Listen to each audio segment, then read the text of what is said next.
ইথিওপিয়ায় 12,000 বছর পর আগ্নেয়গিরির অগ্ন্যুৎপাতের ঘটনা ঘটল।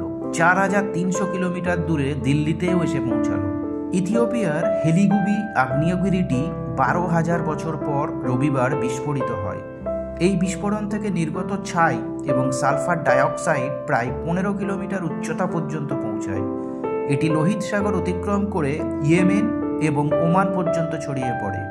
সোমবার রাত প্রায় 11টার দিকে এই ছাই ইথিওপিয়া থেকে 4,300 কিলোমিটার দূরে ভারতের রাজস্থান, গুজরাট, মহারাষ্ট্র, দিল্লি এবং পাঞ্জাব পর্যন্ত ছড়িয়ে পড়ে। ভারতের আবহাওয়া বিভাগ জানিয়েছে যে ছাইয়ের মেঘ মঙ্গলবার সন্ধ্যা 7:30টার মধ্যে ভারত থেকে সরে যাবে এবং চীনের দিকে চলে যাবে। এই ধোঁয়ার কুণ্ডলীর কারণে এয়ার ইন্ডিয়া তাদের 11টি ফ্লাইট বাতিল করেছে।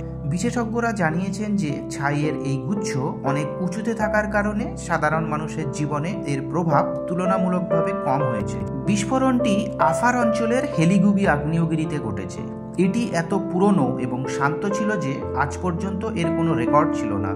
এই ঘটনার কারণে কারো মৃত্যু হয়নি, তবে ইয়েমেন ও ওমানের সরকার জনগণকে, বিশেষ করে যাদের শ্বাসকষ্ট আছে, তাদের সতর্ক থাকতে বলেছে। আকাশে ছড়িয়ে পড়া ছাইয়ের কারণে বিমান চলাচলেও সমস্যা হচ্ছিল। ছাইয়ের কণা বিমানের ইঞ্জিনের ক্ষতি করতে পারে, তাই আন্তর্জাতিক বিমান চলাচল প্রোটোকল অনুসারে সতর্কতা অবলম্বন করা হয়েছে। ভারতের directorate general of civil aviation DGCA বিমান সংস্থাগুলির জন্য বিস্তারিত নির্দেশিকা জারি করেছে। যদিও ছাই অনেক উঁচুতে ছিল, তাই টেক অফ এবং ল্যান্ডিংয়ে কোনো বড় বিপদ হয়নি। হাজার হাজার বছর পরে এই আগ্নেয়গিরির অগ্ন্যুৎপাতকে বিজ্ঞানীরা এই অঞ্চলের ইতিহাসের অন্যতম অসাধারণ ঘটনা বলে অভিহিত করেছেন।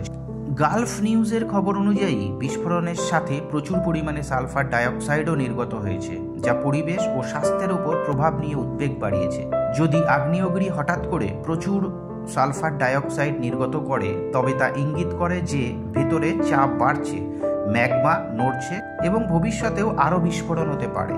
এই ঘটনা বিজ্ঞানীদের জন্য একটি বিরল সুযোগ, যেখানে তারা বহু বছর পর জেগে ওঠা এই ধরনের আগ্নেয়গিরিকে কাছ থেকে বুঝতে পারবেন। ইথিওপিয়ার হেলিগুবি হলো এমন একটি এলাকা যেখানে পৃথিবীর টেকটনিক প্লেটগুলি ক্রমাগত সরে যাচ্ছে। এমন পরিস্থিতিতে এই প্রশ্ন ওঠে যে পৃথিবীর অভ্যন্তরে ম্যাগমাতে কোনো গভীর পরিবর্তন ঘটছে।